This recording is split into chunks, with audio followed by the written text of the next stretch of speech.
Welcome. It's Fourth Line Days coffee hour, and the coffee's on, and the guest is here. So let's see, how do I add you to the stream now? There you are. Hi, Ayse. Aisha. Hi, Ayse. Aisha. Aisha is your name. So we have some things in common, including a name that's a little bit similar. But Aisha, Yeah,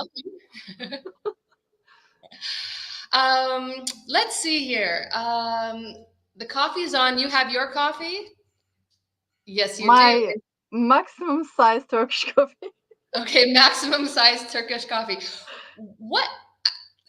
I don't even know if I should ask this question. Maybe there's a short answer. What makes Turkish coffee Turkish?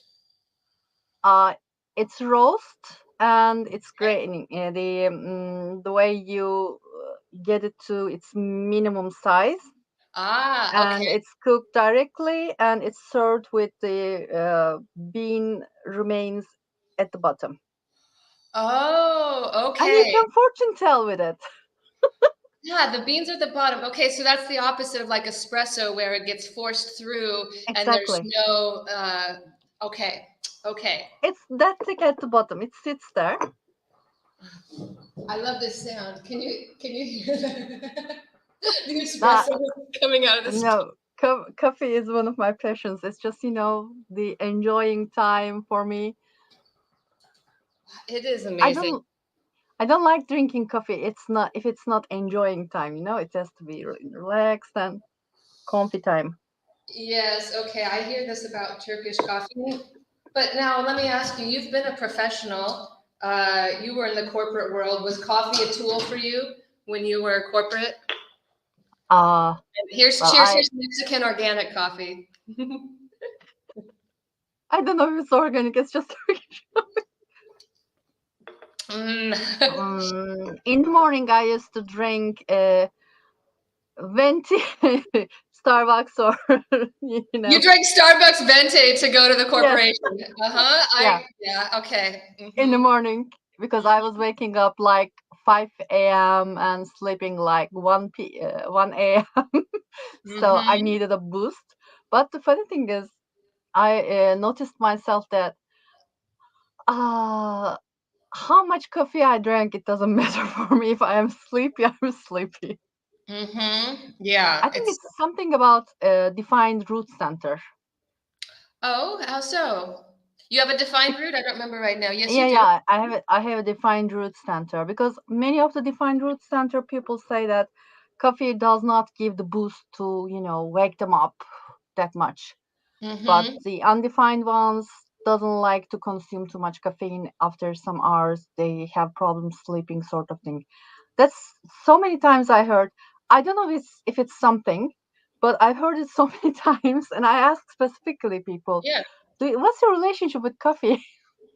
Okay, well, I'm interested in this too because we both have a root to spleen channel. So well, and then you have adrenalized channels in both directions.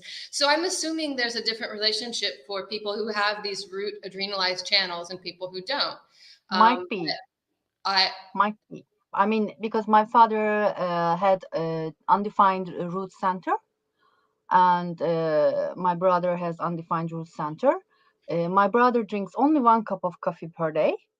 He drinks tea, but after some hours, he stops drinking tea. He starts drinking chamomile tea or something like that, hmm. not black tea. So I think there's some sort of connection there with caffeine and adrenaline and root center. Yeah, I'm still learning about it, yeah, me asking too. people. Me too.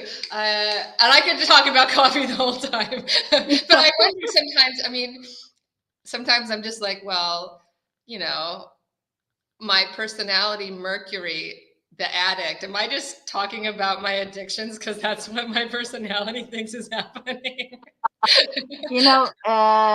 I mean, it's not only that we are line two per designs, and line Mhm. two is searching for something to get addicted to. Ah, really? Yes, there is this inclination. They Oh need to yeah, find something and hold on to it. oh, I They didn't. have some sort of addictions developing sort of thing. It's not full addiction, but just like, we have some our vices or something like that. Okay. Is it kind of like the body wants to be called out to something, like do something to my body? Is that Might be, but when body is called out, it says, "Oh my God, someone called me out. I don't know what I'm going to do." okay? So Our that's body don't like to be called out. It's prepared to be called out, but whenever there's a call, it just gets stressed.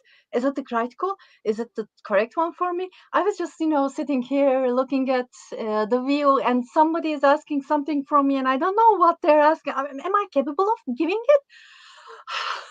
Sort of ah, reactions popping up.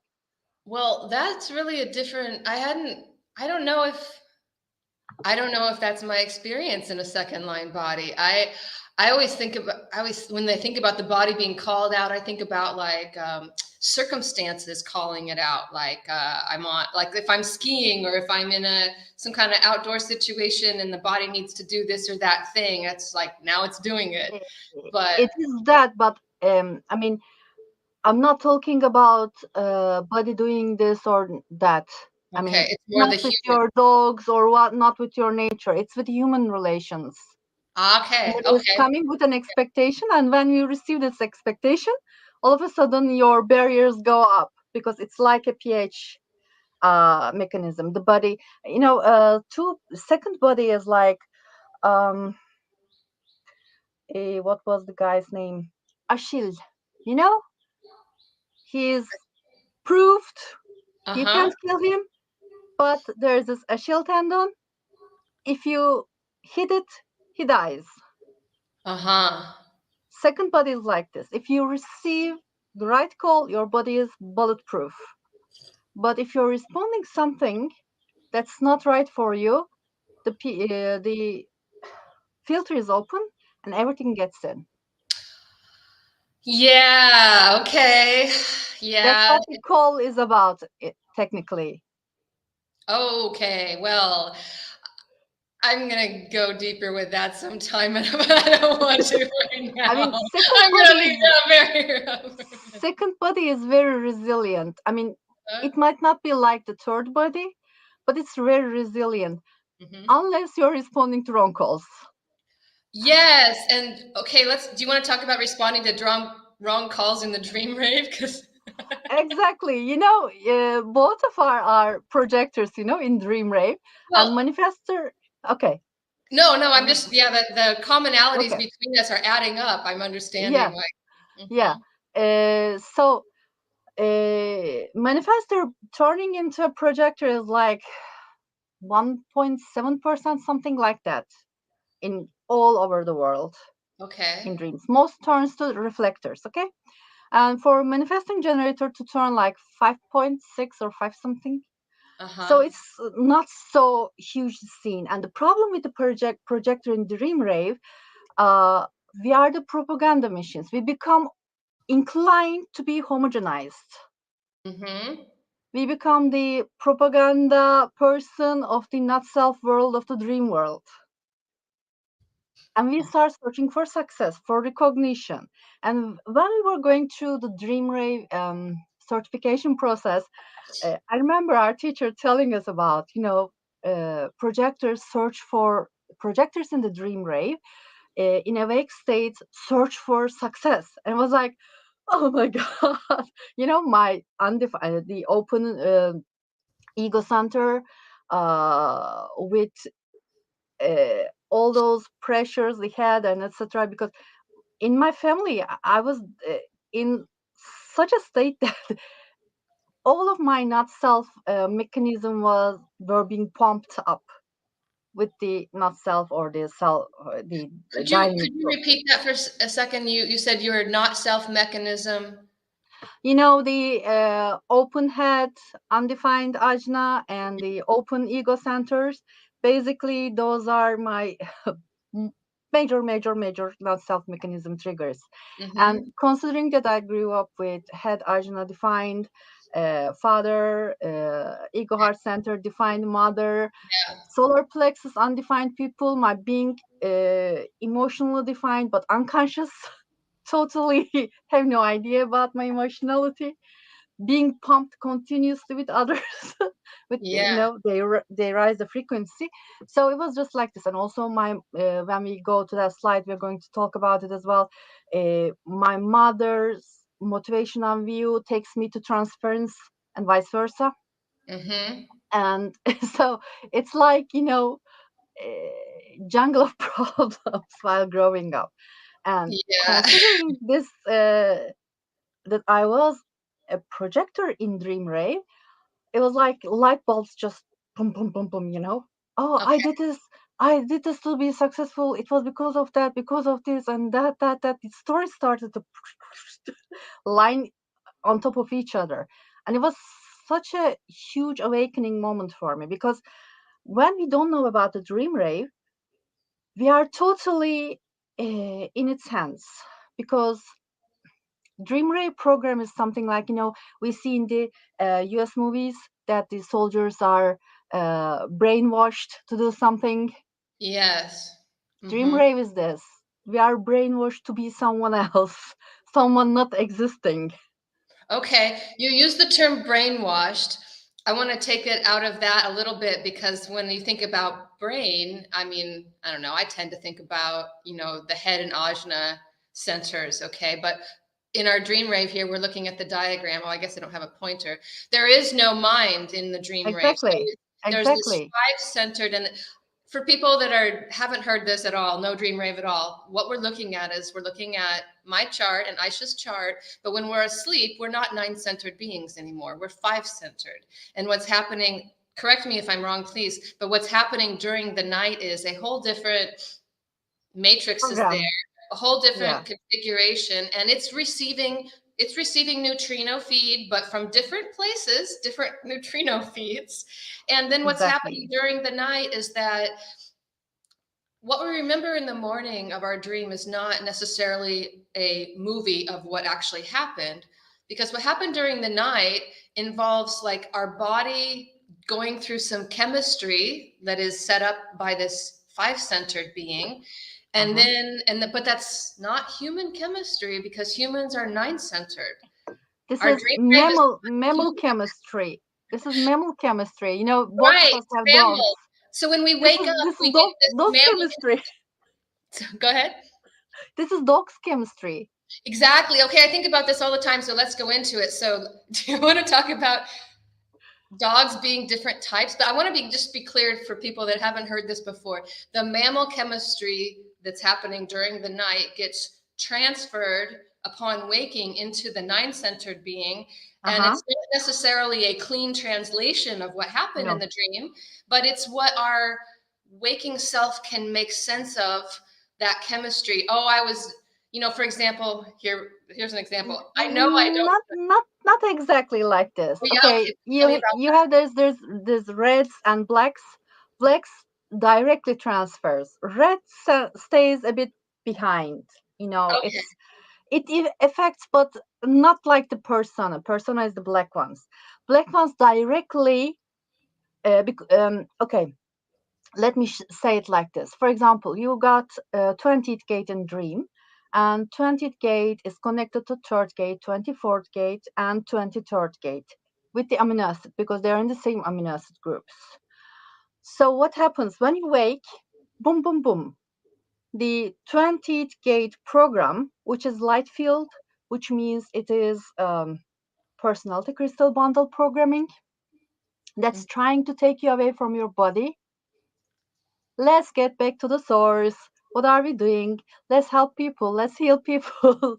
There's this very soft and tender, but in fact, it's very detrimental in that sense. You're talking It's about my red activations during sleep. no, generally the light field. I'm Okay. talking I'm going talking over from just generally. 20th, okay? So when you wake up, whatever the personality crystal bundle of yours programmed you for its own agenda, Hmm. it directly transfers to third gate, 24th gate, and 23rd gate. And it creates some sort of dilemmas, non self teams, everything. And you cannot catch them. unless the dream started to create an impact on you, you try to, what was it? What was it? Where will I see it? Where will I go? Because the dream raves, most thing is, it's like deja vus. We have lots of deja vus because of the dream rave, especially if you are close to, it's the prophecy gates or key gates, as they say.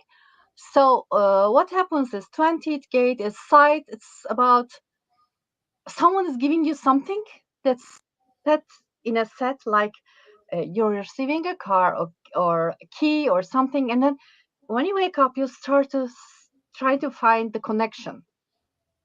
Where will you get that key? It symbolizes something, but you don't know. It's just created the wow moment, and you've been impacted by it, and you try to find and figure out what that key was. Even if you don't know, you don't remember it, the program will work on it.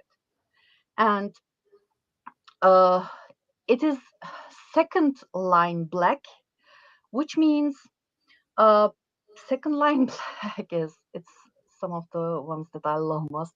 White Okay. or black, it's creating the magical scene.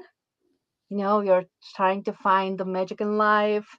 And the worst part is second line resonates with the call.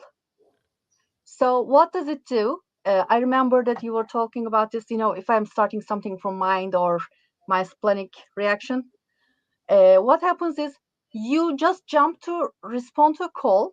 I mean, some call comes, but you don't notice that it's a call that you have to evaluate. You just jump in, you react to that call, but it's already too late because it was not you. It was not your call. What I'm trying to explain, does it resonate in that sense? I want to understand this level of detail better. I have diagrams about this because and I'm afraid we might be getting into a level of detail that might be really difficult for somebody on the other end to be understanding. But if you could see, I don't have my pointer. If you could see in my dream rave that I have this channel, the 5720, I have that Mm-hmm. black awake. Okay, so there's chemistry from my sleep that's No, going into it's not directly like this. The 20th gate connects to third gate, 24th gate, and to 23rd gate. that. Hmm. And this channel is not the problem. The problem for you, No, I was yes. just trying to explain the setup for somebody Oh, who okay, can't see the okay, details. Because the okay, detail is that I also have it happening in red during my sleep. So there's a different kind of chemistry, and there's a whole different set of values for what a gate and a line are during the dream rave. So it's not like it's just Ayse as a nine-centered projector is asleep. There's this whole other matrix and of values that are exactly. coming in during the sleep time and then getting translated. So I would love to get into your details about that with me, but I'm afraid of going too far into that here Okay, because of okay. because of But what, yeah, but but for example, there's two important points for you. For example, the 57 attunement is triggering you to get obsessed with gate 18 mhm, correction. It's trying to connect you with gate 18s, or it's trying to push you to correct something. mhm, And fifth gate is connecting with gate 26. Why? Because the amino acid connections that they connect to, import their programs to, uh, is just like, hanging gate for you. So okay, it just, says, okay, now, for example, 58, you have defined, but you don't have to 18. So what happens? Your mind gets obsessed with 18th gate. okay, with correcting things that Correction. are spoiled. Yeah, exactly. Correcting things. And just to be clear on this, you're saying that this is happening while I'm asleep because I have a defined gate 57 in my dream rave. Exactly. Okay. Exactly. And Okay. you have light field activations, earth field activations, Mhm. and not earth field, let's say Yeah. earth plane and demon realm. Okay. The thing is, demon realm is the most innocent one because it tries to correct the body. Mm-hmm. If you go to sleep without correctly, properly draining your energy, and if you have some sacral frequency piled up in you, you might be inclined to see uh, dying people, death, you're dying, because sacral is the life frequency, so it's trying to drain it by pumping you in this dying information. It's trying to protect your body. The earth plane is uh, you know, when you are sleeping, there are other people awake.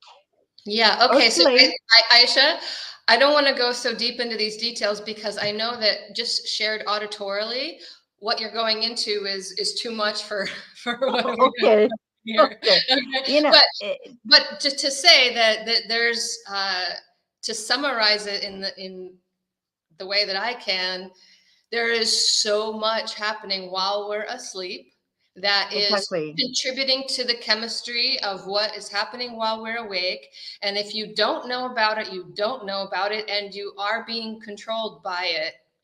exactly, If, exactly. but let's say, I mean, let me ask you this question. Do you see, have you been able to see in people who are using their authority, like really living by their authority, are you seeing them uh, escape the hold of their dream rave chemistry, or are you just watching me as a walking example of my dream rave chemistry in the waking time? Okay, the thing is, no one can escape dream rave manipulation. What happens is, if we are living with our strategy and authority, if, let's say, determination is a very good factor trying to eliminate some of the not self pressure, minds Okay, we'll get into getting hang on determination to pretty soon. uh-huh Yeah. getting hanged on the not self world. So what happens is, you don't push the start button with the effect of dream rave. You feel more comfortable following your strategy and authority. Okay. Okay. So the overall, and then the overall theme of this slide, because I want to move on to other slides and even introduce you because you have an education that I want to I want to let people know. We've gone so far into details; they're not going to be surprised at how long your. They say I burn people's brains. So, but let me just let's say let's put this out here. If you're not aware of your dream rave, you probably don't sleep as your type. The majority of sleepers, like 70%, are reflectors during their sleep, Hmm. which means that they've got a whole different set of chemistry going on during the night. You and I Exactly. are in the more rare type in the sense that even though we're different types waking, we are both projectors in our sleeping rave. So can you just tell me what you see on me being a projector looking for success? Do you see I that? mean, I mean, I don't know you that much, Yeah. because to be able to say it, I have to, observe you, Yeah. and it's just ongoing process. But considering that you have undefined ego center Hmm. and undefined G center and undefined solar plexus and undefined sacral center, what happens is, if you are not in a place that you're comfortable with, you can be bullied by other people's emotions and Uh-huh. sacral frequencies to try to prove yourself and Yeah. get Oh, an that makes answer sense. to Okay. Yeah. calls that are not right for you, considering that you are also a hermit. So you have to respond to your true purpose call. So you Hmm. might just be pushed into uh, this mess unconsciously, without, effortlessly. You can just be pulled into it Okay. because the dream rave is pushing you to be successful, and the ego heart center is pushing people to prove themselves to be successful. There's this emotional frequency that are pushing people to be quick, quick, quick. Uh-huh. So if I'm alone, If I'm alone in my own aura, I've slept in my own aura, I sleep in my own aura, but I wake up and then there's a dog in the other room. Okay, so that's my first aura is always this 515 dog. But are you saying that if I'm alone, that the pressure to act on my dream rave conditioning is less? Exactly, because if there's someone sleeping, if you're sleeping in another's aura, you are conditioned also by their auras, their Yeah. dream program. Well, I know And about that, but yeah, dream okay. program also has its own transits. So on top of those transits, you're Yeah. conditioned with that other people program. And there are I so many variations, and even your own dream program is something heavy. We yeah. don't notice it, but it's heavy because it's trying to push us out of our comfort zone, out of our true self. It's not about homogenizing in the sense. The program is here to work. So it's setting the scene. The dream rave is about setting the scene of the program. But uh, in all those sets, we have to be ourselves, our true selves, to properly serve our purpose. So it's just a very sensitive balance. And everything, the food you eat, your low determination, the noise that you're subjected to, everything comes together and pulls you to many many places like the torture that legs are tied to two different horses, Mhm. hands are tied to two different horses. It's just like this, we are pulled to so many directions, and everything comes together if we are following our strategy and authority. But what I experimented with and saw that if you're following your determination, it's easier to unhear the not self noise. Okay. Okay. I want to go to that. I think you have a slide about determination. Hmm. Okay. Yeah. Is that one of your future slides? Yeah, future slides. You Okay. said you were going to introduce me. I don't know. Yeah. Yeah. Right. I want to get there. So let's go there now. So I'm gonna change the slide. I'm gonna add that to the stream. Okay. So just to introduce Aisha and her training. Okay. So I met you. I'll say this. I met you because I am. Let me show my slide. I'm a guide. Okay, so I have the most basic minimal education you can get and be a professional with the International Human Design School. I've done the foundation courses and I did the guide training, and that's what I do. Okay, so there's an example. There's Miss Manifester, kind of new in the institution, but part of being part of the institution is that you get to communicate with other people that have also been through the institutional training, and you've been through a lot of it. Okay, now I'm going to point something out. I'm in Mexico now. I'm from the United States, but I'm a resident of Mexico. I'm a resident of Mexico legally now. Unbelievable that happened. But okay, so you're from Turkey. You're Turkish. But human design, and so you've been through all of this training with the school that's based in California, and you've done it all in English because you Uh-huh. speak English, but you're Turkish originally, you speak Turkish, and there was nobody to teach you in Turkish, right? I'm assuming that was the case. So I'm No, going to there ask was you, there was no human design Turkish language anyway. right? Okay, but there is some things in Turkish language now. Is that right? Yeah, Linda's book have been translated. I now give and also the other people in Turkish certified. They do lots of work in Turkish. So new generation in Turkish language is coming, Hmm. and I'm obsessed with the Turkish language conversions because of the keynoting system of human design. Yeah. I believe um, it's not easy to translate that human design jargon into another language. You have to really grasp it, and it's an evolving process for me as well. Hmm. I translated courses with many people. There had been many Living Your Design guides certified by my translation, including my mother. Wow, So your mother's a guide now because of you. yeah, That's something. Wow. yeah, she said, I'm going to be a guide. Okay, let's do it. What She was type is my she? first. She is a manifesting generator, 1-3. Uh-huh. All right. Well, And she decided I'm going to be a guide. And Carol was like, okay, I'm so happy. I mean, she was like 68 when she got her guide certificate.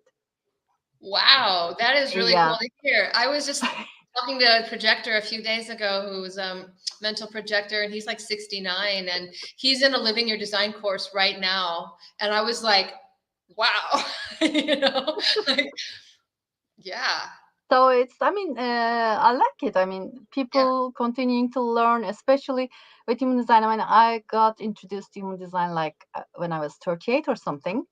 I already messed up my life, gone through my Saturn return yeah, on the roof stage, but I was really depressed or something. So it was just like, okay, one last try to wrap up myself, to correct my course or something.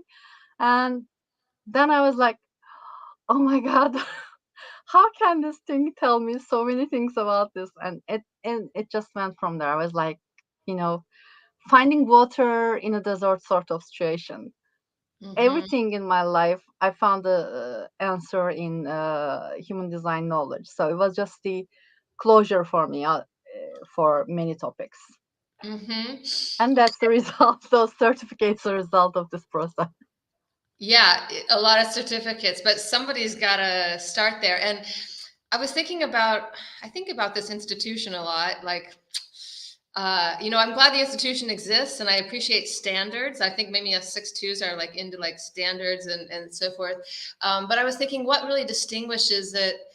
Um, from to my knowledge, it's the only institution that says that we are nine centered, and that our minds, I mean, an institution saying that our minds are here to serve other people and not make decisions for ourselves. And the difference that I'm sensing, or one of the differences I'm sensing between people who've been through the institution and not, because I'm always watching this, is that the ones who haven't been through aren't understanding the 7 to 9 center difference enough for me. I don't know, it's something frequency or something, but do you want to say anything about this slide? About you liked it too. So the purpose of this slide is to show there's this older image of the 7 centered, the 7 chakra human, and now we're this 9 centered mix of stuff, crazy mix You of stuff. know, one of my Living Your Design students, when she was going through Living Your Design, she was also going through Reiki training. And she said, okay, in Reiki, there's this, I don't know if you know Reiki, there's this lines Yeah, in Reiki. Uh-huh. conjunction with the chakras. And she said, okay, but what I'm going to do with solar plexus? Why? Because solar plexus is placed here when you're doing the Reiki, but the organs related to lungs, here, the Yes. intestines, Tell me about nervous system. Reiki. It's 9 centered. What's up? So where I'm going to put my hand in, how I'm going to work it? Because if I'm going to work with solar plexus in the Reiki, then how will it translate to nine centers? It doesn't translate. It's total different form. So what's the answer? What are these? What are these? Because I went to school for yoga. I went to school for like Thai massage. That was all seven. I wondered the same question. Like, how do those health practitioners treat the 9 centered human? Okay, I am also okay. Let's dig in. I'm also a Reiki practitioner. Okay, Reiki master. Okay, well, then you Uh, practiced. in Okay, 1998. Okay, okay, I got biology. Okay, I got Reiki. Let's say bioenergy and Reiki. The thing is, what I have always seen, you correct something, you work on it, you solve the problem, it lasts 1 week, it lasts 1 month. If you stop, it comes back. This I could never understand because it was just coming back and back and back because we didn't work with the mind mechanism. We were just working with the energy. okay. But So you're mind saying mechanism that is a healer distorting. comes from the outside, crick crick, but it doesn't solve the underlying thing that made the unbalance. Exactly, exactly. So unless you just pinpoint the problem like we do with human design, living your design, the variable transformation, you don't have the tools as a person because if you don't handle your own mess, no one else can handle it for you. Yeah. Okay. And that's the problem with the 7 center to 9 center. I mean, you may get some support, but be always aware. When you get some support from the seven-centered mentality or aura form, you really have to be vigilant about following your strategy and authority, because temporarily it tries to distract you. I mean, Okay. if I'm making sense, I don't know, but it's distracting you because seven-centered is like there's this outer authority, the kings and queens, do Uh-huh. this, do that, you're a slave, you're going to be living like this, you're going to follow this rule, you have to obey me. Nine-centered is not like that. Uh-huh. Okay. Okay. So yeah, so you go to the seven-centered healer and they are an authority. They're telling you what to do. They're telling you how to do it, and it's coming from their minds and going into your mind, but it's not transforming the nine-centered human.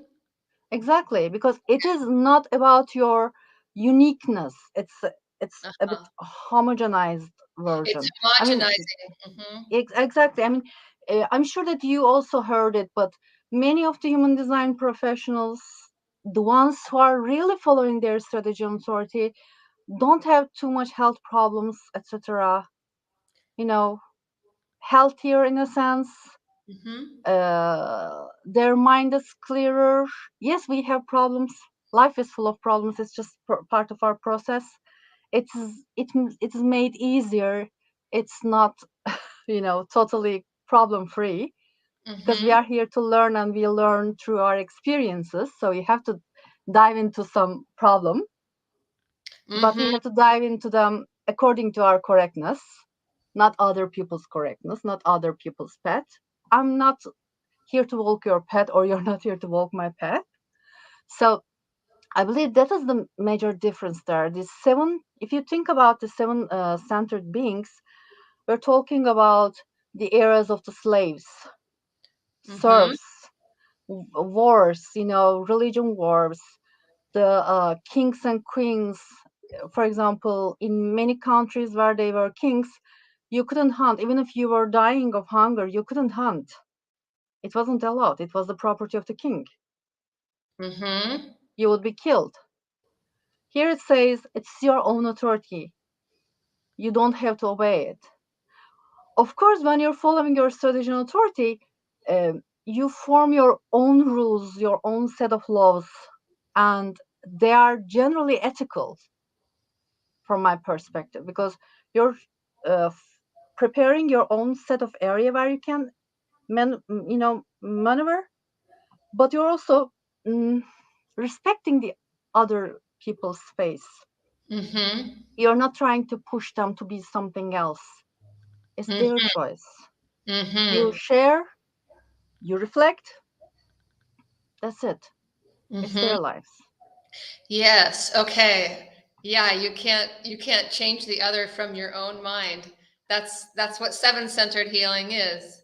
Yeah, Uh, basically, that's my view, and I don't know, that's what's happening, because okay. even, I mean, in healing, there's this, the person has to be ready to be healed. Okay, the person has to be ready to receive the healing, but to be really healed, you have to heal this background mess. You Yes. know, Okay. So I think that's a great segue into PHS because in my experience so far, PHS is stabilizing to the body. exactly, Okay. So let's see exactly. if I can bring up that slide. Okay. So there's that one.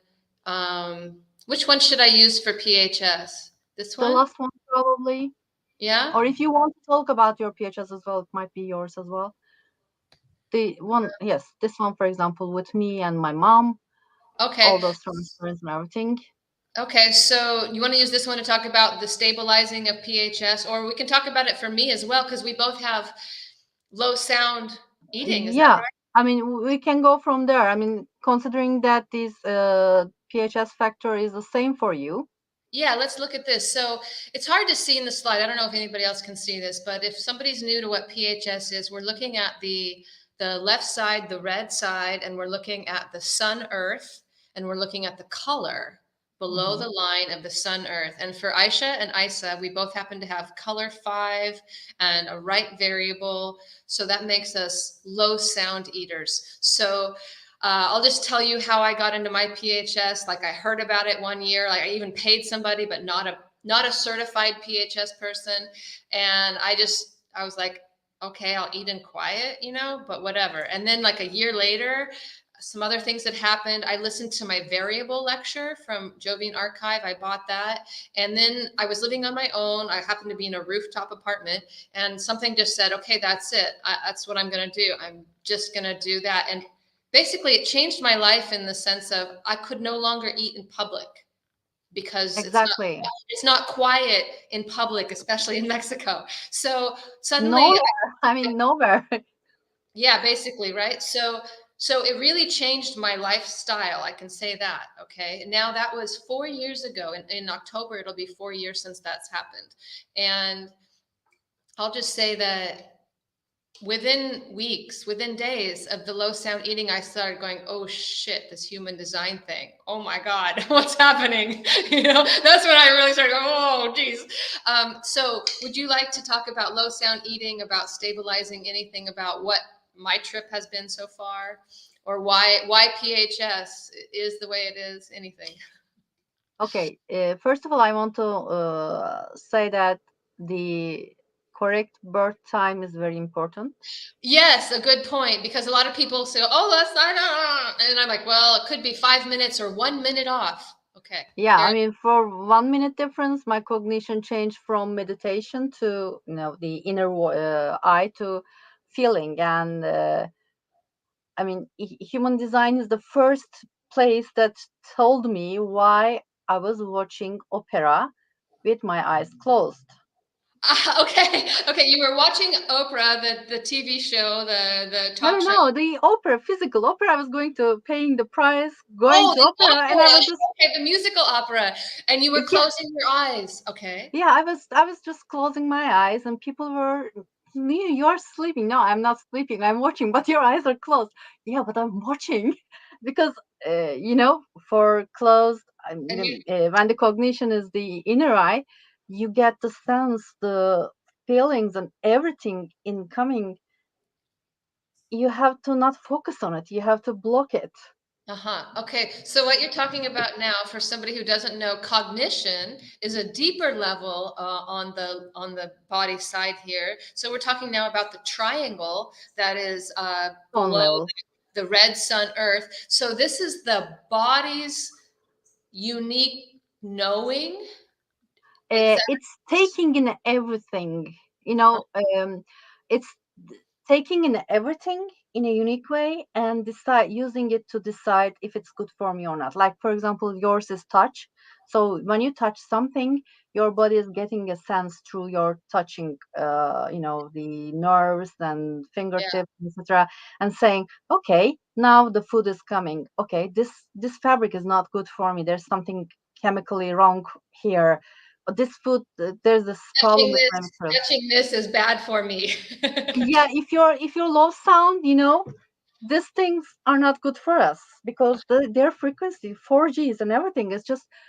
I mean, I'm someone who get disturbed with the voice that electrical lines make in the walls. Oh yeah, my refrigerator doesn't live in my kitchen here. I can't live with the refrigerator sound. I mean, it's just, the base stations the mobile phone uses. I just can't stand them.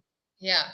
So I want to just give information to people that we're talking about really the Just deepest level of uniqueness. You, exactly, you could have graduated top of your class from Harvard, a vaunted institution, but they're not going to tell you that your intelligence is different than anybody else who graduated at the top of Harvard, because you've been through this system that is only judging this very small part of humanity, and there's nothing unique about it. It's homogenized mind.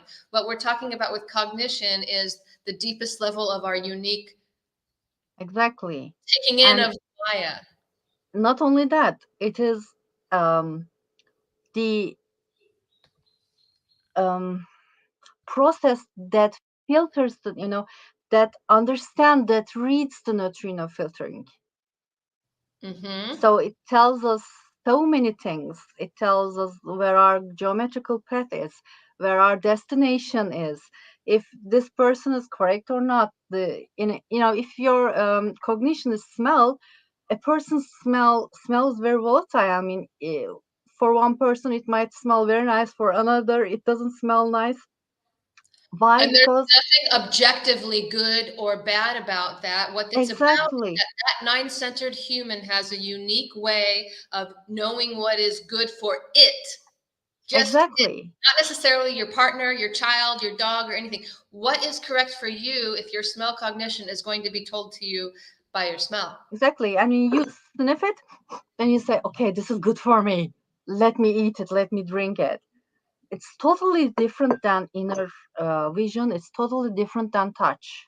Mm-hmm. I Mm-hmm. mean, if your cognition is touch, for example, you have to be you're sensitive to chemicals, so you have to be very, you know, I don't aware which on type my of chemicals you're touching. It's well before toxic for human you. design, I didn't put anything on my skin that I wouldn't put in my mouth. And it was an idea. I'll admit it was an idea. But now, even if somebody gives me like a nice expensive lotion, and even if it smells good, I'm like, "Ugh, I don't want it on my skin. Or when I wash the dishes, I don't want dish soap on my hands. So I put gloves on my hands because I don't want to touch the dish soap. So I think those are Exactly, because this is your cognition talking. I mean, it won't happen the same way for me. I don't hmm have any problems with it. It's your cognition. It's just saying danger, danger, danger, because you're taking in everything through your touch. hmm Like I'm taking everything when I close my eyes. I mean, I have heard from so many people with, inner vision children saying, okay, we are talking, but, the kid doesn't look into my face. He hmm doesn't respect me, because there's this idea that you have to look into the eyes of the other person to respect it. What he's trying to do is he's trying to take in what you're telling. And then when they hear it, it was like, really? I mean, it's so incredible. And it Yeah. can just bridge the differences between parents and kids. Yes, and let's go into that. We're going to go into talking about parents and children in a minute, but this came up the other day when I was talking to somebody else who has the 1222, and we were talking about listening. And he often, even during the conversation, he would look away, like he'd be looking away and listening to me and not wanting to look at me. And without human design, you could be scolded for not paying attention because you didn't. Exactly. But what human design helps us see is there are people who are going to understand better for not looking. That's unique. Exactly. That's nine cents. Exactly. And for low sound digestive system, I mean, I was going to prepare my thesis. We have this responsibilities, articles, and etc. that we have to prepare for getting the certificates. Okay, your So thesis. Uh-huh. yeah, so I was just going to get my certificate. So I prepared something that I'm going to do this with this many people. And my teacher said, okay, do something from your experience. And I thought, what can I do? Okay. So I decided I'm going to check the determination and homogenization. How do they get in touch with each other? How do they repel each other, sort of thing? So I thought, what can I do? I said, okay, Pringles, the most homogenized food in the world. Pringles. Even the Okay. shapes are homogenized. I said, okay, I'm going to follow my digestive determination. I'm going to eat lots of Pringles. And my body doesn't accept Pringles anymore, by the way. Anyway, but the funny thing is, when I ate it uh, without paying attention to the sound, anyway, when you eat the Pringles, it's just crunchy. So even this can be disturbing. But if the surrounding area was quieter, calmer, eating it in the depth of the night when there's no traffic and etc. We are living in the cities. It's so difficult to keep the sound low sometimes. It I mean, is. there's this sound isolations and everything. And I noticed this. If I'm trying to pay attention to eat it under really low sound, what happens is I'm watching the movie, all those not self things on televisions, newspapers, and everything. I'm just getting ready to jump in. And I say, okay, this is not me. But if I didn't pay attention to the sound level, it's just, oh, this, that, oh, all this propaganda is just taking you and trying to push you to something. So I noticed that the determination is really, really very important to say, "Oof, stop, let's follow our strategy and authority." Mm-hmm. So that's why it can be impactful in DreamRave propaganda. It can be impactful in relationships with others, the conditioning of the transits and everything. So it's the way like determination is setting a barrier. And not only that, for example, if you're following your determination, uh, first of all, if you're a solar plexus defined person, the waves are not like this, they just, you Okay. get what I mean? Okay, I was actually just doing something technical. I'm going back to here. We're Uh-huh. talking about low sound eating. So you're saying that, would you say that again?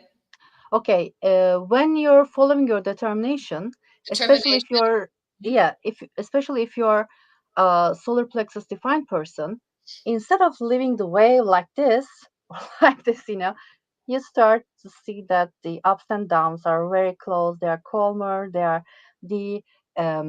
wave is not like it's a tsunami anymore. It's more like a peaceful wave. Okay. Okay. So there's a stabilizing of the way Exactly. with it with the determination has really good input with solar plexus system. And if you are not solar plexus defined, probably what you're going to see is you are more inclined to not dive into the emotional waves of others. uh-huh. And this is very important because we are living in an emotional wave ocean. Yes, yes. Okay. So I'm imagining this. So I remember the basic that the emotional center, mind open there, you can see. It does have to do with food, right? There's emotionality connected with food. So if you are yourself using, And if your determination is 5, it has nothing to do with the food technically, as yeah. long as you eat something that is your strategy and authority say it's okay for me. Well, But it's isn't it more like my touch has to say it's okay for me? your instinct has to say, okay, I have good feelings from it, and then once you touch it, it clicks or not. Okay. Okay. I want A to ask you, combination. okay. I want to So ask it's you a a specific combination. question Uh-huh. about something that happened recently. Can I ask you a question? Uh-huh. Okay, so this exact situation happened. I'm driving down the road and the windows are down, and this is a highway, it's very few cars. And on the side of the road, there's a food truck. And I'm driving by slowly with the window, and I literally hear out of my left ear, I hear the man at the food truck talking. And I just turned around. I just turned the car and drove back to the food truck and sat down. And I don't eat at food trucks normally because, it's out Yeah, and hygiene, etc. but I said, so I was going to, I thought, okay, well, I'll buy the food to go. I'll just buy Hmm. it from him and go. But as I'm listening to him talk to me, as he's putting, it's seafood, it's ceviche. It's like seafood and citrus, lemon, and lime and such. And he's putting in the container. And then I just sit down and I'm listening to him talk and I just start eating. I'm like, this is very surprising. And the air was perfect. We were under a little tent. The sea was there. The air just felt really nice. And I loved his voice. He was Mexican, speaking in Spanish, but some English. And it just had a lovely, lovely voice. And I was just like, I couldn't believe I was eating, but I was, okay. I didn't plan on it. Later in the day, maybe the next day, I got his birthday from Facebook, I think, and I find out he's a 4323 line 5. That's one of his channels, and I'm split here Yeah, at exactly. right? And the nodes were in the fifth line of 2343, and I was like, did I just get like called in? Now it was Sputnik. I didn't think about any of that. I mean, my mind was going, "What are you doing? You're not following your rule." But it seemed really good. Do you want to say anything about Splendid. It's just, yeah, I mean, the thing is with low sound, yes, uh, sometimes it is best to eat uh, when there is no sound, but sometimes when the sound is comforting, it doesn't disturb you. that? Yeah. Then I feel it's okay. I mean, It's not 100% perfect, but it's okay. But It I felt cannot, so good. yeah, I cannot stand, for example, eating in a restaurant. I just can't No, because there's no, so many noises, the dishes, the forks, yeah. people chatting, the children just, and I'm someone who really goes bonkers when the kids just, jumping on things, climbing the walls of stuff.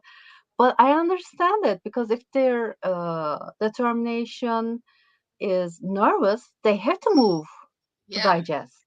Yeah. But Isn't it's that not crazy? my place. It's It's proper not for my that child. arena. Yeah, it's not my arena. I just can't. I drink coffee, I drink tea, I drink water, take food to go. Yeah. Okay. Well, there's another question that I have. This is a personal question. Then I thought about this. I was like, wait a minute. What if I'm taking in coffee in a loud cafe? Is that the same as eating? Uh, it it's not the same. The liquids are more manageable. Yeah. Okay. That's my understanding also. Yeah. And I Yeah, wonder. because Yeah. Okay. for example, when we were having a PHS workshop, there was this one of our friends who was nighttime eater, Uh-huh. and all day she drank coffee, wine, and she was okay. Yeah. She Uh-huh. didn't have any problem. Yeah. And she said, I was feeling so light. So when I did some experimentation with coffee and tea, unless you put something in it like milk, Mm-hmm. cream, sugar, and etc., you're okay to go. I mean, the pure state is not the same with some other additive things inside. Mm-hmm. When you, for example, if you're drinking coffee, you add milk and sugar, then the structure changes, I think, and it's heavier. Yeah. Digestion is a bit problematic because I have a very good barometer in that sense. Maybe because of my open ego heart center. If I consume something and then jump into a bus or some noisy motor vehicle, my stomach turns into stone. It's just like, it's a stone Interesting. just set in sand. I mean, I feel awful for Mm-hmm. hours. Yeah. So that helped me to differentiate this liquid and Mm-hmm. additive or other stuff. Mm-hmm. You know, you mentioned the other day, well, when we talked, I don't know, we exchanged some messages a while ago, and you mentioned the crisps, the chips, and the sound. Once Hmm. you said that, I started noticing the sound of the chips and the celery in my mouth. And yeah, it was like you just like flipped a switch and I became aware of it. And there is a difference between eating, say, a piece of bread. There's no sound from that, but if I'm eating a carrot or a celery, it is loud. Exactly. And, if you're not low sound, this might make sense, using sound canceling I headphones did or this a lot. something. When you're eating, it's worse because You you think? hear all the crunches. Oh, I know what you mean. Okay, I know what you mean on that one. I do know. I mean, I've used these to eat like in places where like a quieter cafe, then this will help. But you're right. If it was eating something crunchy, then it makes it louder. Not only crunchy, everything. I mean, maybe for me, I mean, everything that I put into my mouth was like Yeah. making so much. I mean, I'd better not eat anything. Yeah. Okay, I'm It gonna was ask you so one more disturbing. Uh-huh. question. And then I want to move on to some of your other slides Okay. because you have all this family relating training, and I'd like to hear about the homogenizing in the household. But my last question, maybe I've lost it already. Oh, my last question is on low sound eating. Have you found that? I mean, we don't get to eat with other people now unless we make it happen at our own house, and then we tell the other person, "Please don't talk very much. I'm eating." So You know, we've basically excluded ourselves from social eating. exactly because the low sound eaters, And cone then turn your eaters, hair they blue. are they are Look at what happened. Low sound eating and your hair turned blue. yeah, yeah. They are antisocial digestive systems, Unsocial digestive unfortunately. system. There you go. I don't want to digest other fucking people. Exactly, because we are not, especially if you are, right oriented. For example, your personality is right, then you are not only taking in the food, you are taking in everything. So Yeah. when you're eating, you're not only digesting the food, you're digesting the other people as well. And Hmm. sometimes it's heavy because Yeah. you get there.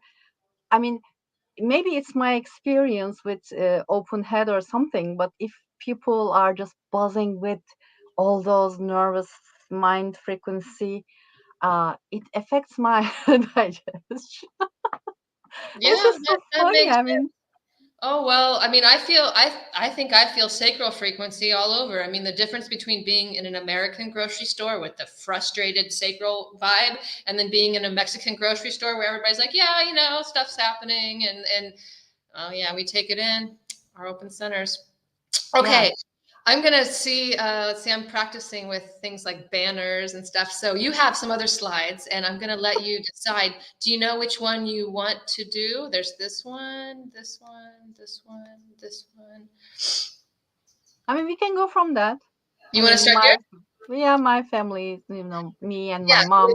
This is you and your mom. Okay, so this is an y- easy one to talk about, right? Because you know your mom, Yeah, yeah. and now we This know is she's actually in living your design. So interesting enough. Okay. yes, but considering all the background mess that we have, I Mhm. mean, when I was going through the DDP training, the holistic training, I noticed that the motivation and the view are in transference with each other. I mean, This is between your mother, you and your mother. yeah, I mean, Do you want to mine describe is, where that shows up in this image? for example, here the view, Mhm. mine is personal, mom's is power, which Mm. is transference. Power is transference of the other, the personal view. So what happens is she was pushing me to notice what other people were doing, how I was doing compared to them, and I was just saying, no, it's not me, but she was pushing with her defined ego center, and I was just, increasing the frequency of the emotionality here. So we were just Yeah, look at her. She has always, an emotional daughter. Look at what she gets. yeah, we were always. I used to say, there is no one that I love more or hate more than my mom, Mhm. because there's this dynamic.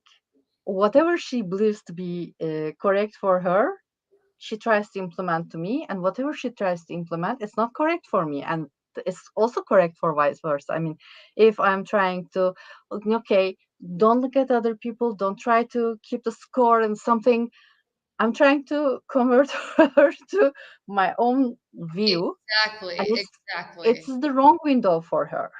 Okay, so I just want to summarize what's happening there. So in human design, we see that we are just like we have unique eating, and our PHS helps us with that. We have a unique way of seeing that is correct for us. For some of us, for Aisha and Isa, personal view is the correct way of seeing. How does this affect me? Me is what I'm here to see. That's Exactly. healthy for us. And Yes, yet you we also, hmm? you're also personal view. Exactly. That's what I'm saying. For both of us, it's correct for us to be looking at everything going, how does this affect me? So we have cultural things right now that are saying that narcissism is a bad force. Okay. Well, Yeah, I can't speak to all of what they're saying, but I have read like descriptions of the clinical problem of narcissistic personality disorder. And I looked at that and said, yeah, but that could be healthy for a lot of people.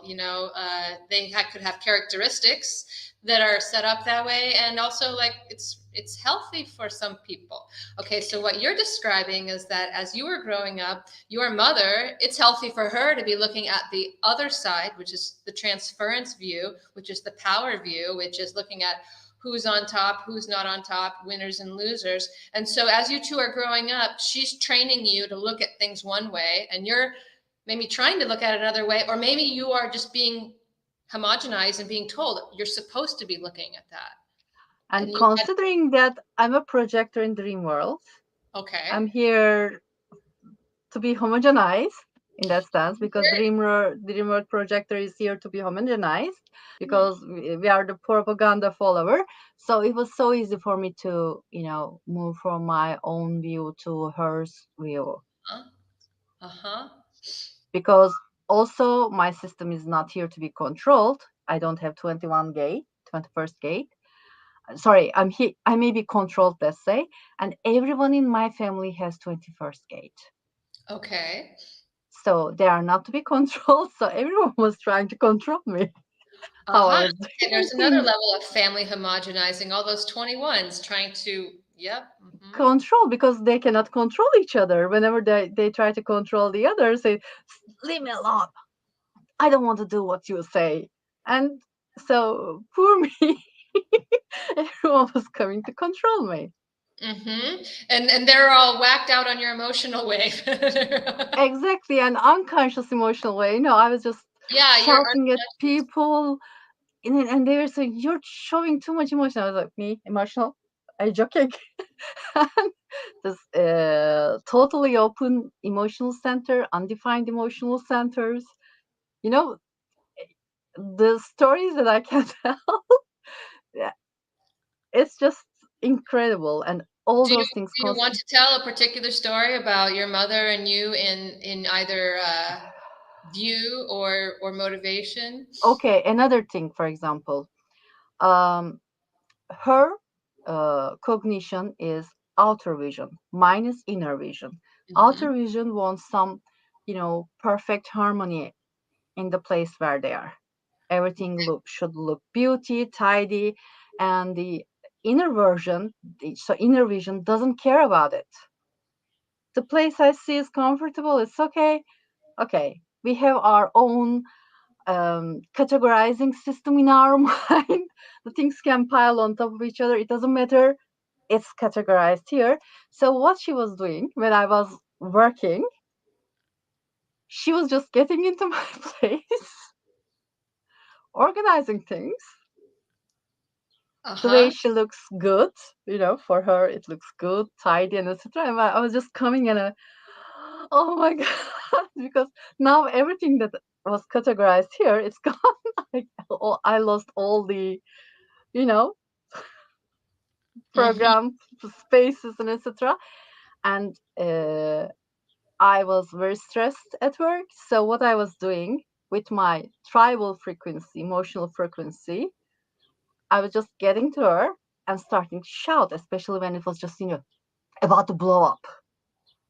I would Okay, just go so your there, your shout. tribal emotionality ratchets and explodes, and that would happen Exactly. at the office? And I mean, things happen in the office. I don't explode them. I come here, the house is mess, according to me. For her, it's perfect. So Oh, what right. happens? I just explode to her. I'm just like, Explode oh, on your okay, I mom. relaxed. She thinks she did all this work for you to help you have a better place, and your reaction is to explode on her because yeah. Yeah, exactly. I mean, and the best part of human design, I haven't exploded like 1.5 year into my experiment. It stopped there. So it's just something, a true gift for my family. I can tell you that, Mhm. because when a tribal wave explodes, it explodes. It's like volcanic reaction. Mhm. Especially people who have no emotional definition, it's like their world is shaken from its roots, sort of thing. They are not Mhm. equipped to handle that frequency. And you know it. You So have the let's solar let's flex undefined. well, I want to look at that again then. So your mother being completely open in the emotional center. So your emotional explosions must have seemed crazy to her. Exactly. She was Yeah. like, what happened? I mean, and I sometimes joke that, I knocked you out. She says, yes, you knocked me to another world. I mean, we Mhm. can laugh now because it's all a history, let's say. But then it was a reality of our lives. Mm-hmm. And considering that, for example, my mom's brain consumes food, the more she works her brain, and mine doesn't. Yes, okay, so because she has a left variable in her design Sun Earth, so And her mine is right. And mm, she was just when I mean when I was small, like 3 or 4, I remember she's just trying to push food into my face. Eat it, mhm, eat it. You haven't eaten anything. I would just say, I can't, I can't. You have mhm, to, you have to, you have to grow. And um, what I noticed was maybe you share the same thing. When I eat, my brain slows down. mhm. Uh-huh, exactly. I think I eat to slow my brain down. That's one of the Ex- main things. Does that happen to you too? Like, I love Yes, eating lighter and eating less, but I'm like, oh my God, eat yes. something to shut it down.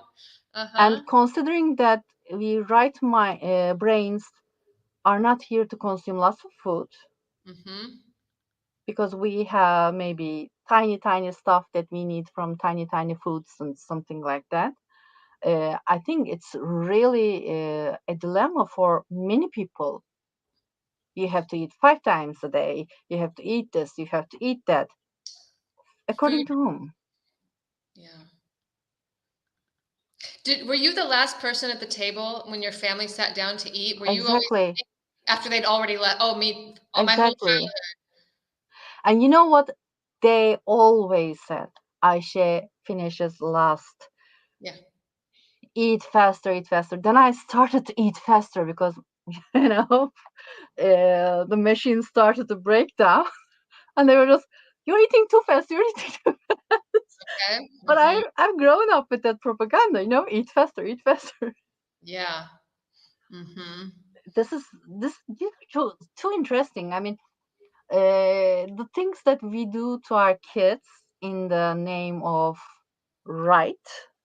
Yeah, exactly. So, is there another slide do you want to look at talk about this one? Is this a good time for this one? Maybe the one previous, yes, this one.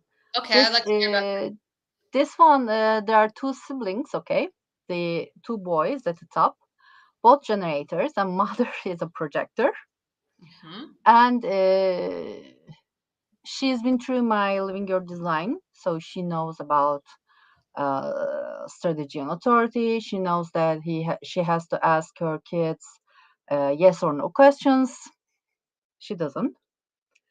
And for example, for food, uh, it's mentioned by Ra many times. If we have a generator on the other side of the thing, read them the menu. Ask them, do you want this? Do you want that? She doesn't do it. And hmm she had problems like my children is trying to attract my attention. They are taking their books, coming to me, help us study. I have too many things to do, and etc. So we agreed on child development package. It was 6 session package, but we said, okay, we are going to once you implement some things, we are going to have a look at how things are going because she already has the knowledge of living your design technically. She was in her experiment, etc. And you know what happened? We talked about how she has to work with kids because the kids are right minds, so they don't know what they take in. They take in everything, but they don't know what they take in. hmm They are not here to study, but what happens is you have to check if they took in the stuff, if they were in the moment to hear those things. If their focus shifts, then they don't take in, they take in something else when we are talking about the school. So she started asking them questions, about the course load and etc. Just checking, overviewing stuff. hmm And we were going to do the second session, and she said, okay, the problem was we had problems with their sleep patterns, and we removed the sleeping hours as per your recommendation. And now they go to sleep like 8:30, and they're saying, "Oh, I mean, come on, can I mean, how can we sleep at this hour?" sort of thing. They removed the sleeping and patterns, and then sleeping settled down for the kids. She started asking what they're going to eat. If you're going to eat this, you're going to eat that, sort of yes or no questions. So their digestive system started to settle down. One of the kids was a day eater, so she moved to eating daytime. And she said, "You know what happens? What? They are calmer. Okay. They forget they have exams, but they get like 9 or 10 out of 10. Our school problems are handled. We don't have any problem anymore. Okay." No, things seems okay. So, I mean, we just scratched the surface. It was just, surface stuff. Okay, Because, so I want to try to summarize what I just heard you say. So you had this is a mother, these are her two generator children, mhm, and you did so you're trained in the family analysis part of human. family, child development, family, I didn't just submit my thesis, so I'm not certified, so I'm not working on it. Okay. But I know I'm working on the child development side, as I'm Okay. certified in it. And so there's no one-time fix for a family, right? So you have a package of meeting with the parent, sharing information, letting the Hmm. parent test it in the family, and then talking to you about it. So there's some continuous support. And so what's happened in this situation is their bedtimes changed because they're generators. They don't have a set bedtime now, Yes, and their eating changed. yes, And and then their relationship with how are they studying, how are they getting the information, it changed to yes, the parent like asking, checking to see if it got in. yes, Is that's a good summary? Okay. Did I yeah. miss anything? And their major problems, according to mom at that stage, Yeah. got resolved. Okay, got results. Okay, and that's Yes, in a in matter a few weeks. In a in a, few weeks, it got resolved. okay. Okay, changing the eating, changing the bedtime, got Yeah, results in a couple weeks. yeah. I mean, it's too interesting. I mean, thinking how this can be affecting the people, and Hmm. considering that those kids have undefined throat centers, so they have timing problems, Timing problems. Okay. Uh-huh. because throat is not only about communication; it's also about the timing. Hmm. And if they are not following their sacral response, they'll have lots of timing issues, and being not understood, and etc. And there is this bridging factors, the conditioning factors. The mom has open ego center, the kids have defined ego centers. Hmm. So when you look at it, and the kids, when they come together, they create an emotional frequency which drives mom crazy. Uh-huh. And they The have children there's together create an emotional frequency by electromagnetic. Is that what you're saying? exactly, yeah, Okay. exactly. And then both kids are cyclical, and mom is fed up with this impact of the cyclical, because one of the And kids when you're wants. saying that they are cyclical, or I'd say cyclical, you're talking about their cognition? No, I'm talking about the channel of maturation. Both has it. Ah, okay. They both have that chill. Oh, okay. So they have this format energy first. Okay, please share more about that. So, Yeah, it's a format frequency. You have to start, go through, and end something with your strategy and authority. So with your sacral response. And at one point, one of the kids wanted a dog. Okay, he had did a what? response to have dog, Okay. dog. Okay, so he wanted a dog, and the current place they were living didn't allow dogs.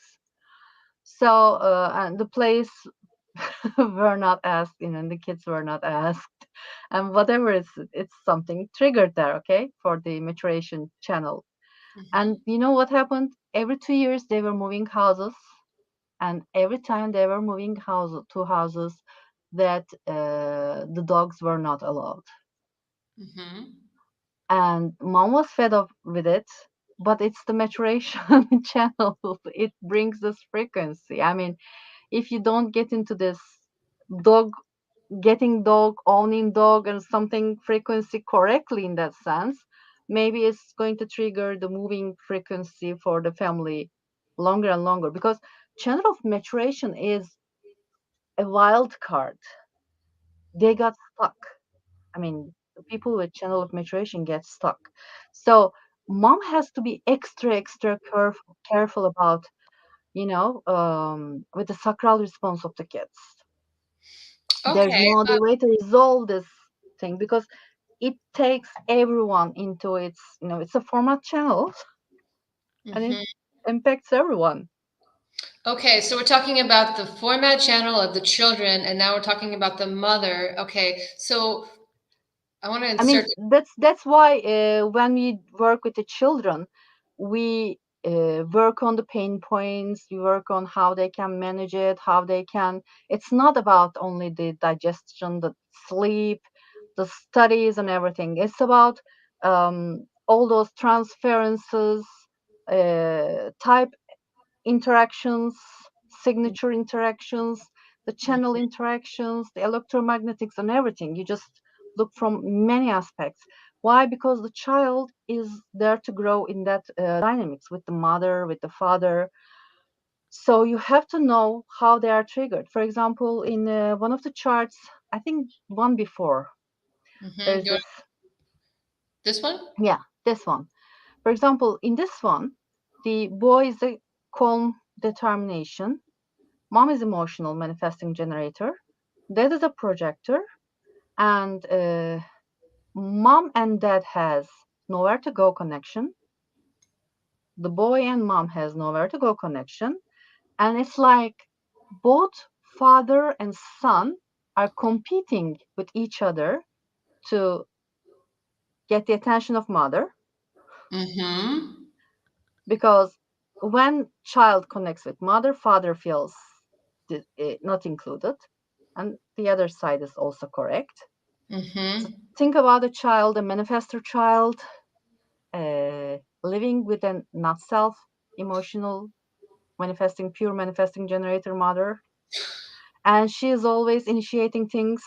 And when you initiate things with a manifestor, if you're a manifesting generator, you just, give the control of the right to the manifestor. So the manifestor is just, everywhere, driving mother crazy. She's shouting, and the boy is calm. He is pushed into eat like a normal family in, what were you saying? Well, I Antisocial hear. eating. Mm-hmm. So he doesn't want to sit and eat, but the parents are pushing him to sit and eat. Mm-hmm. He is not allowed to drain the sacral frequency before going to bed. So he's like, ready to drop because of sleep. He's sleepy, but he cannot get rid of the sacral frequency. So Mm-hmm. driving parents mad. Can you Mm-hmm. imagine? Well, I am like I'm imagining it now. I'm seeing all these pieces, and I'm going, "Oh my gosh!" Like these things that I could have never imagined that these would be important factors, right? But now that I've met children who have been in PHS and have been raised according to type, it's not very many, but I've met a few now. Uh, and I'm like very interested in them. They're like, I want to interact with these unique things. It's really different than usually I'm shying away from other American children. Okay, so I've just met a few that are unique enough now in their raising, but um, And you know what happened? tell me. Uh, um, he was like 7 or 8 when we talked about this situation, Uh-huh. and they asked him to come. Mother asked, "Come on, come. She's going to tell something about you," and etc. I said, "No, I'm not interested. This is just crap," sort of thing, reaction. And so they said, "Okay, tell us." So we talked, and next morning in the breakfast, uh, they asked him to come, and you know what he said? But the lady said yesterday he needs to eat calm, and I don't feel calm with you, so I don't want to eat. I mean, can you imagine? It was like shock because he said he's not interested, but he was listening, ears dropping, because it This was was something that he can manipulate and use for his behalf, maybe. this is a 9-year-old manifester. This child here, 8 years old, 8 eight, years eight old. years old. But he heard that. He heard calm eating, and he sat at Yeah, the table and said, "This isn't calm." yeah. And Ooh. it's very, and I also asked them, uh, pay attention to this, pay attention to that. I was like, he listened to everything that we talked about, and he was just parroting them the Uh-huh. next day. And the parents were shocked. Huh? But the thing is, unless the parents change their action to the child, then the child will go angry. And he was off the rock, off the top angry. I mean, whatever was going on, he was hyperactive, by the way. And consider that root centers are defined both parents, and his is not defined. The pressure centers are not defined, and mom's pressure centers are defined. So Mhm. the child is continuously under pressure. She had spent several years in a place that she was not happy with working. The place she was not happy. So she missed some work related opportunities. And considering that she's a pure manifesting generator, she had suppressed anger. If you're a manifesting generator, this is an issue that you really suppress it and load it to somewhere to be used later on, let's say. So, and this kid, nowhere to go for electromagnetic connection. He really loves her mom because of many things, in competition with his father for the attention of mother, is subjected to pressure, not knowing enough. And he was really not knowing when to rest, when to get out of the energy of the sacral frequency. She didn't listen. I mean, he didn't listen to recommendations like this because he wanted mom to concentrate on him. And the best way was just go bonkers. Then Ah. the mom was interested in him rather than dad. I Mm-hmm. mean, can you imagine the scenario there? I mean, I guess I can. I'm just thinking back to my own manifested childhood. I think about, this now, and I just wasn't part of the family very much. I did my thing and then I was gone. Like I didn't have it. I wasn't looking for attention from my mother. I know that. Um, but I'm really fascinated with what you said about the child hearing the calm eating and then like demanding it. Like he had been informed and then Yeah, he wanted it. yeah, So I could ask a lot of questions. yes. Uh, I guess I want to ask about well, there's two things. One, the manifestor child issue is a whole nother thing because as I'm learning about manifestor children and their reaction to being informed about things is very different than being told about things. Is what I've heard. Is that true? Have you noticed this, that a manifestor child will react differently when you give it information? Uh, okay. They react differently because they like to be aware of what's going on around them. Uh-huh. They don't like being ordered. They Yeah. don't like being ordered. They don't like you have to do this like this. For example, I know a 4-year-old manifestor child, emotional authority, and I told him, he was like, I want this, I want that, whenever his emotional frequency was up, he was asking for things, and I said, take some time. And you know what he did? I'm going to blow up here.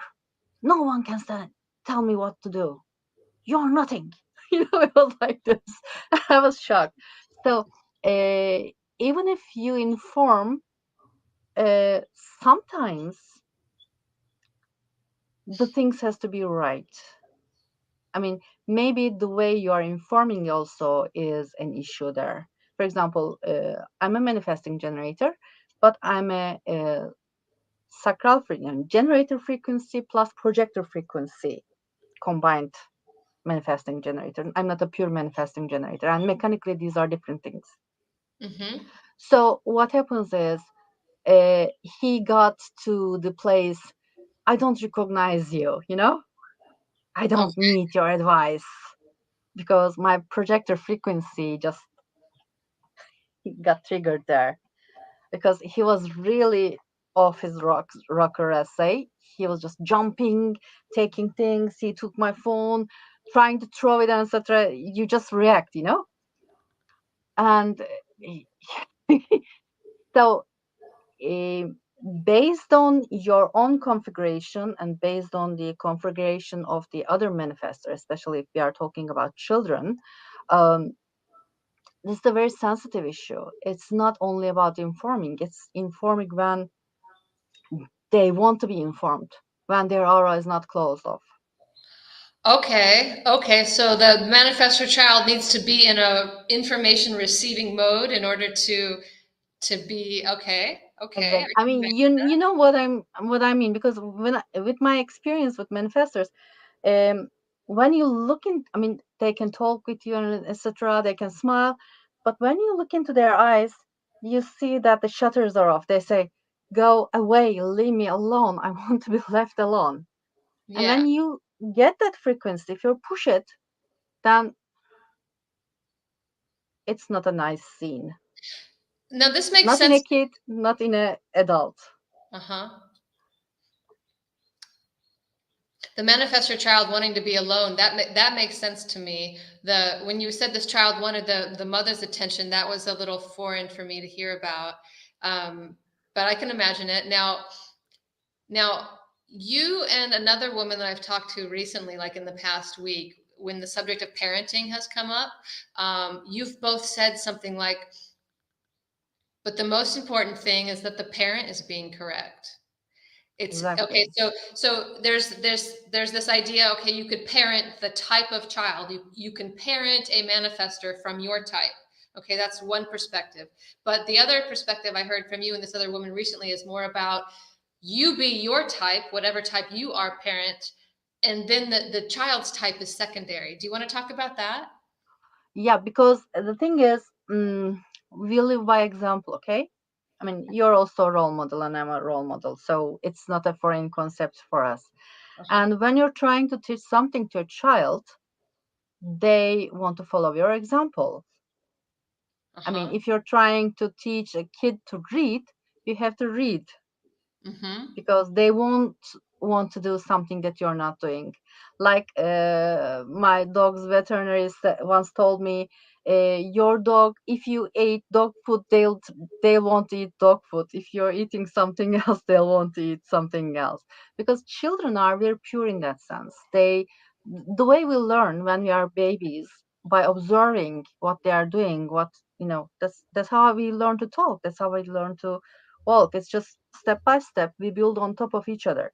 So what happens is they get that frequency, and if that frequency is not unique from the parent, they just get into that mental state. She's not doing it, so why should I? Okay, so looking at this slide again, so we have a manifestor child here, we have a generator mother, and so the And neither not of these. not not generator. It's pure manifesting generator. And considering Yeah, that pure okay, sorry. manifesting generator mechanically is also manifestor frequency, however, generator aura is there. Uh-huh. So they have the clash of the wheels as well in that sense. A clash of the wills. Well, okay, so let me get the labels right. We have a It, projector. it's not about ego center, okay? It's the, hey, I have this manifestor frequency. I'm the leader. Listen to me, obey me. In Uh-huh. the seventh center propaganda we're talking about, Mm-hmm. the seventh center, the one that we talked about, the person who is giving the orders. So the ideal king of seventh center propaganda were manifestors. who were Mm-hmm. just pushing people. And we have this manifestor child. He is a manifestor child with manifestor aura. So if a manifesting generator, especially a pure manifesting generator, tries to initiate this child, the child will create the anger because he says, I'm the initiator, who are you? Mm-hmm. And but the thing is, he is a child with not knowing how to handle pressure, and he Mm-hmm. wants sacral frequency. And the mother is a pure manifesting generator with three motors defined, and he has only ego center defined. So he Mm-hmm. has only one motor defined. And ego is a bit fickle motor. It doesn't want to work continuously. So where Yeah. will he go? He's going to go to the mother to access Okay. the energy. That's why he wants to be close to her, to charge herself, to Mm-hmm. charge himself, sorry, Mm-hmm. because that's what he knows, that's what he has been conditioned to. And especially a mother who is not living true self, this can be quite detrimental for the child as well. So it's not only seeing and observing the parent um, living true self or something. When we are talking about different types, like the mother is a generator and the child is a manifestor or projector or reflector, the healthy sacral frequency is another trigger. Okay. So yeah, so this is what I wanted to get to, that there are different aura types, but you're saying that the correct frequency coming out of whatever aura type is going to be the um an example. Light for the child Mm-hmm.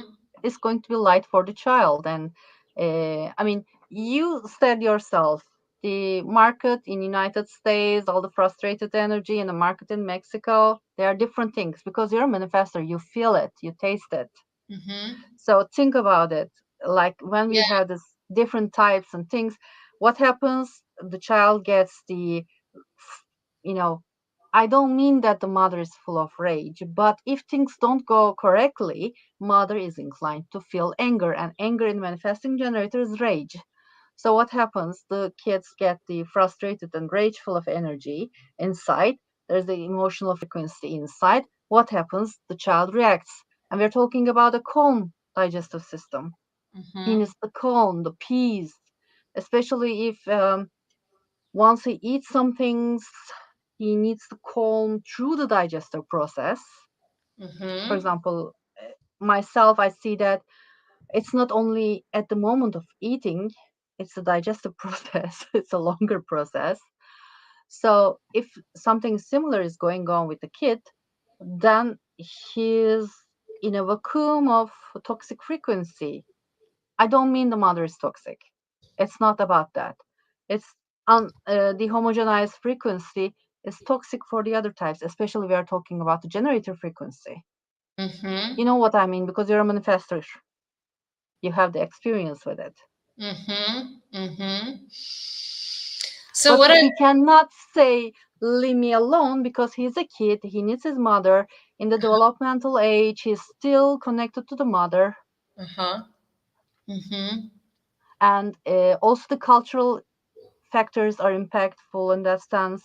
Maybe your mother um, allowed you to be your manifestor frequency, didn't try to, you know, cut your wings, let's say. But here we have a bit more controlling mother. Mm-hmm. Well, I yeah, mean, I can kind you of guess wish I what had I'm my. trying to, Uh, can you guess what I'm trying to say here?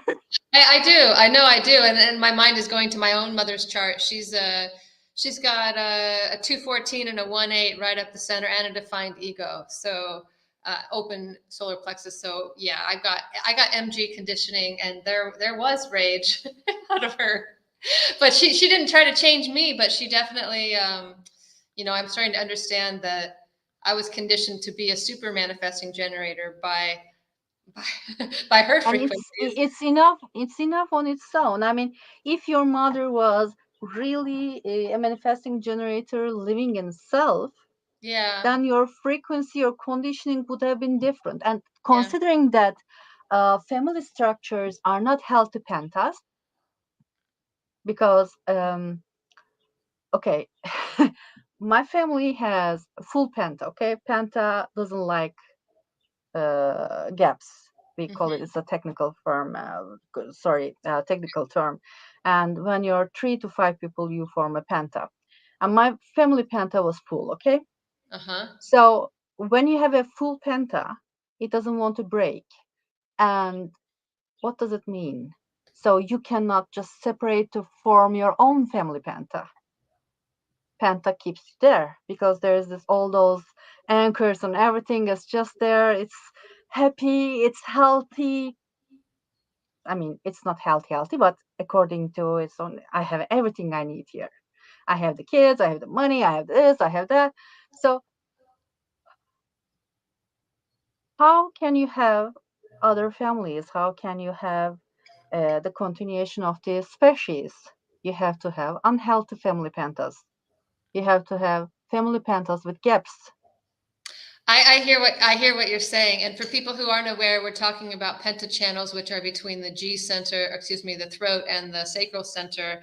And when all of those channels, when families together, all those channels are filled up, then there is this unit that is sticking together. Yeah, But if there's yeah, a gap in it, then there's a place for somebody to break off and go breed with other genetic material, because the goal is to fill up that those yeah, pentachannels. exactly.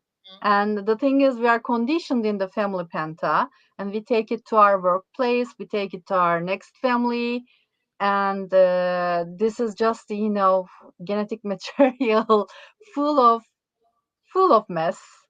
Hmm. The filtrated version of thousands of generations, because there's a culture, there is this tribal frequencies and everything. So okay, one on one we take into this, but when you bring it into a family structure, you see some gaps and where the triggers pop up, where people are getting obsessed with something because penta doesn't like gaps. Hmm. In a small unit, penta doesn't like gaps. So what happens? It tries to overcompensate by getting obsessed with it. Hmm. And all those anger issues are triggered. You're not doing this. There's no discipline here. Who's going to follow the history of the family and everything? So it's just such a, I mean, the reason I love human design, it shows us so many perspectives where we are conditioned and how we can pick them out Hmm. and recognize them and how we can heal them. And the family penta is something you cannot do something about.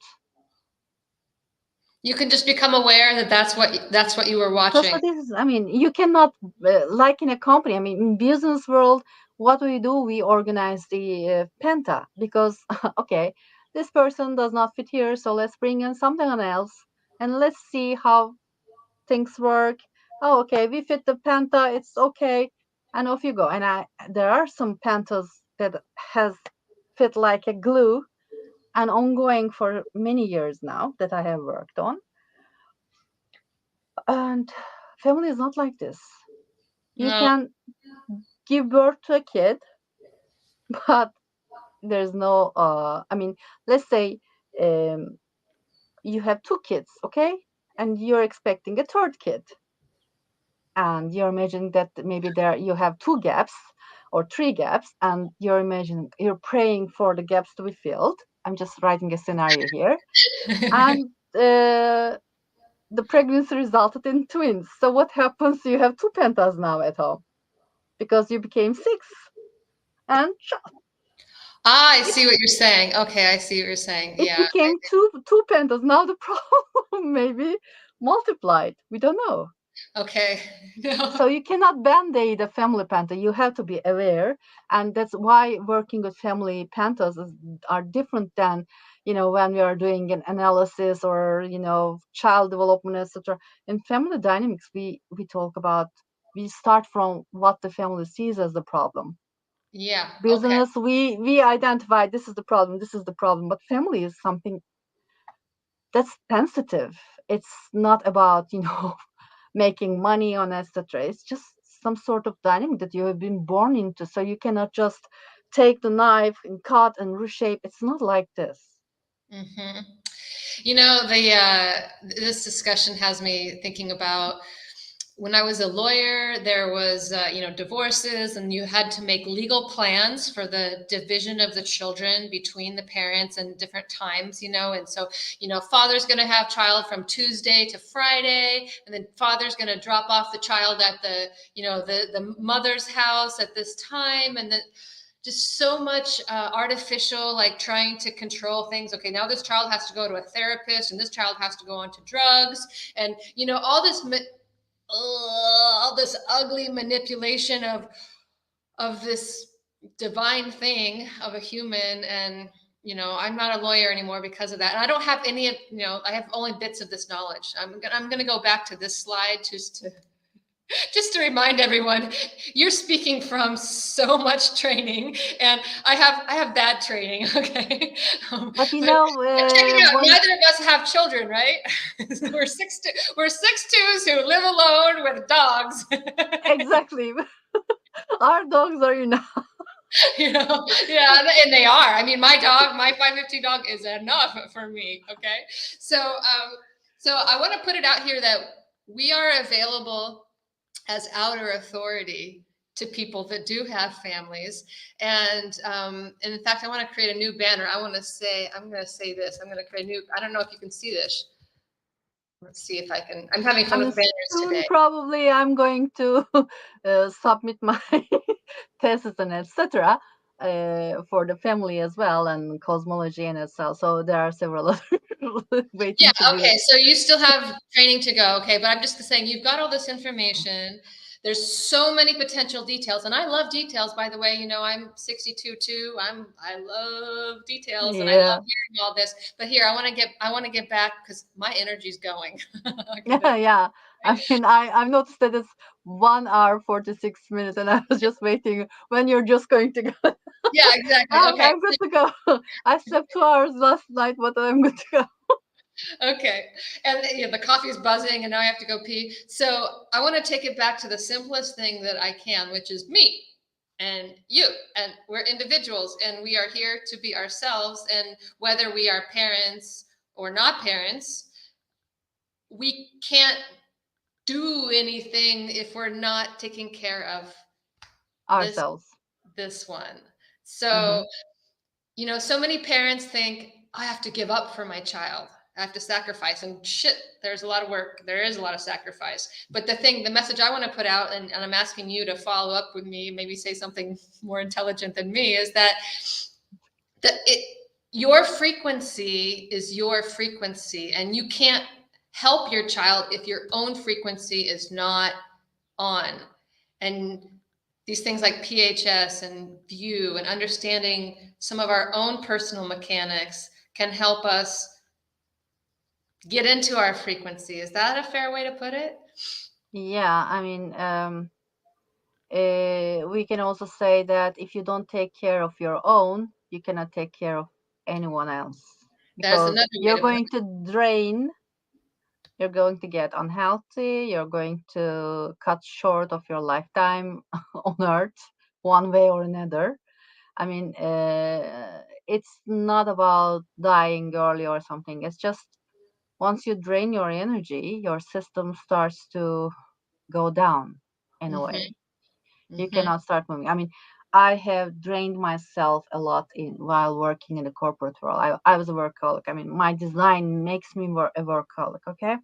Hmm. And once I got the response, it was like, one morning I woke up and there was just bells ringing inside, and I was like, okay, today I'm resigning. And people were asking if we were going to work in human design. I was saying no when I retire and something, a retirement plan. Okay, One so of you had years in corporate world while you were doing your human design training to start. yeah, yeah, Okay. and the conditioning process also. I was still working, Okay. and I resigned that day.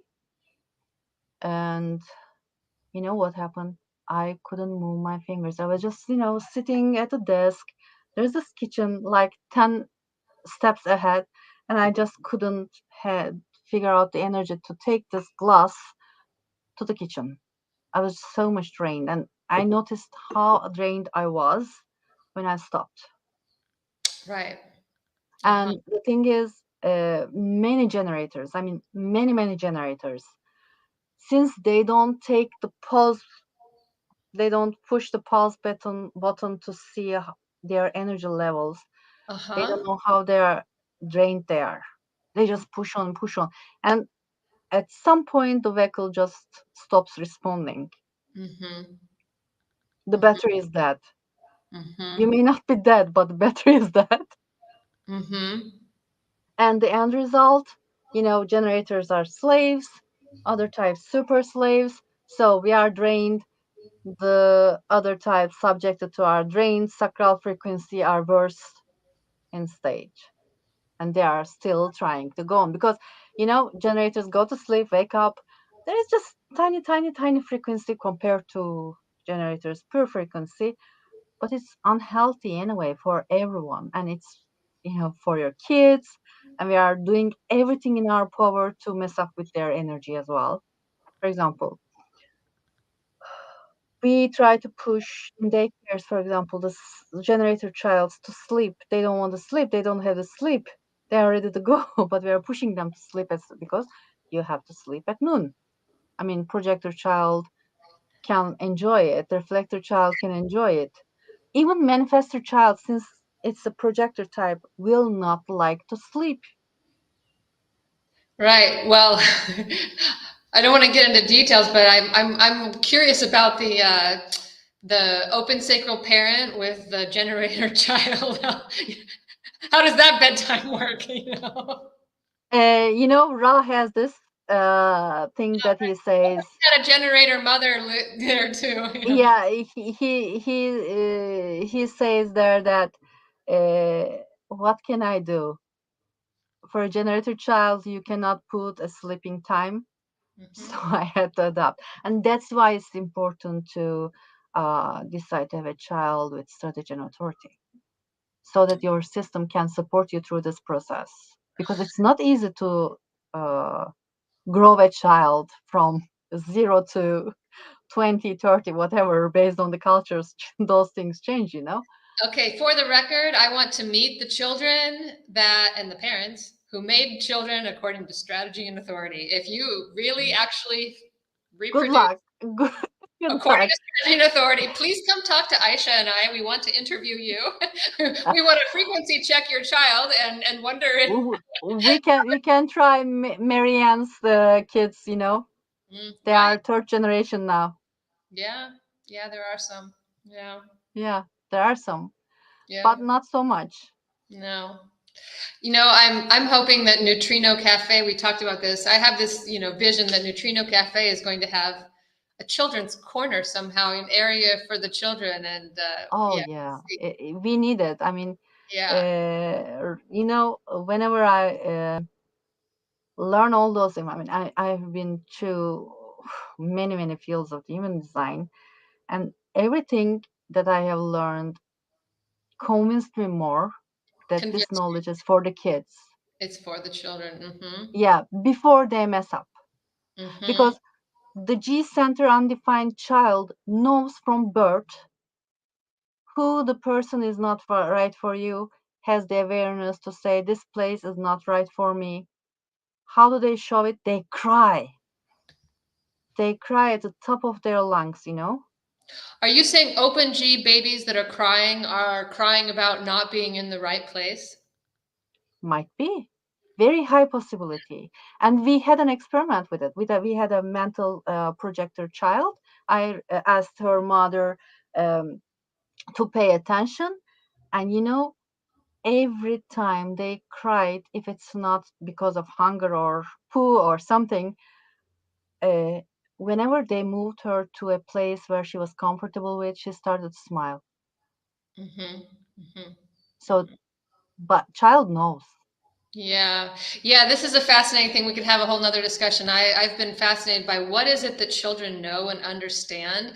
And I went through this period of learning about my early childhood before my memory, when my mother had other people. And anyway, but I know I have to go. I have to say enough.